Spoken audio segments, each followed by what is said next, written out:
వారు పుట్టినందుకు సార్థకత ఉన్నదే కానీ మేము నూర్పులో జన్మించినందుకు మాకు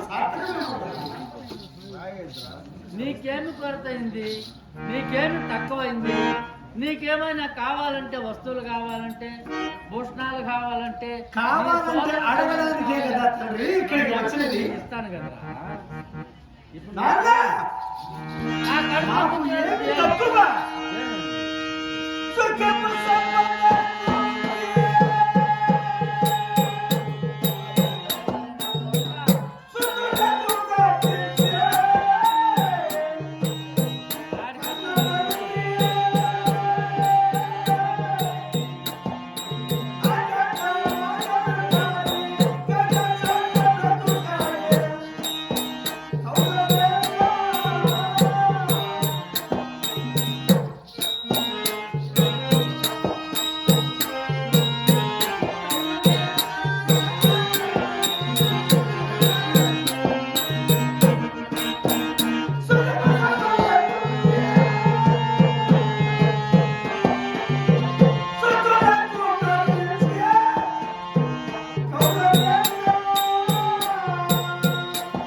ధృతరాష్ట్రుని కుమారుడుగా ఉండి మేము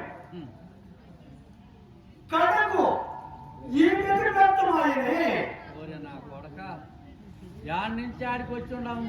హస్తినాపురానికి రాజు ధర్మరాజు అయితే మేము పరిచారకులుగా సేవకులుగా సేవలు చేయాలి. మా తండ్రి సర్వ స్వతంత్రుడు, మేము బానిసలం. ఎలా బ్రతకాలా? కాదురా, వారికి పట్టాభిషేకం అందరూ సంతోషంగా కార్యాన్ని నెరవేర్చాలి. ఏం మాట్లాడతాడో తెలిసి మాట్లాడతావా, తెలియకుండా మాట్లాడతావా? పెద్దవాడు కాదు నాన్న, పెద్దవాడే ధర్మరాజు రాజు. అప్పుడు యువరాజు ఎవరు? వారి తమ్ముడు భీమసేనుడు. అయితే అప్పుడు మేము సేవకులమా? తినడం, పండుకోవడం, లేయడం అంతే పని. ఆ పని మరి ఇంకేం పని? బాధపడేవాడు బాధపడతాడు.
వారి పెద్ద తండ్రి కుమారుడైనటువంటి కౌరవేంద్రులు మేము కట్టిన పేదవారులాగా వారితో కలిసి మెలిసి ఎలా ఉండమంటావు?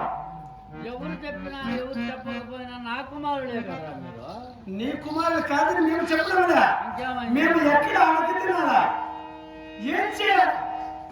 ఏం చేయాలని ఉండాలి? వారికి మేము సేవకులుగా ఉండాలా? అది చేదోడు వాదోడుగా ధర్మరాజును సహాయంగా ఉండాలి. ఎట్లా అంటే పెద్దోడు కదా, వాడికి పట్టాభిషేకం కట్టా. అది నా ఇష్టం, నీ ఇష్టం.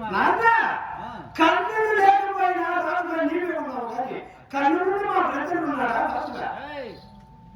నా తమ్ముడు పాండు మహారాజు కన్నులు లేకపోయినా ఈ సింహాసనపై కూర్చొని పెట్టి రాజ్యము పరిపాలిస్తున్నాను రా. అప్పుడు వాళ్ళ నాన్నే కదా కష్టపడి రాజ్యాలంతా సంపాదించింది. విచిత్రమేనని సంతానమైన పెద్ద కుమారుడు నీవే రాజుగా ఉన్నావు కానీ పాండురాజు కుమారుడు రాజులు అయితే మేము సేవకులుగా మన దగ్గర పనిచేయాలా? వాళ్ళెవరు? వాళ్ళు కూడా అన్నదమ్ములే కదా నాన్న. ఇది గిట్టని మాట. యువరాజు కూడా సేవ కావాలంటే ఇప్పుడు యువరాజు కూడా ఎవరు చెప్పినా చెప్పకపోయినా ధర్మరాజునికే యువరాజు పట్టాభిషేకం కడుతున్నా ధర్మరాజే రాజు.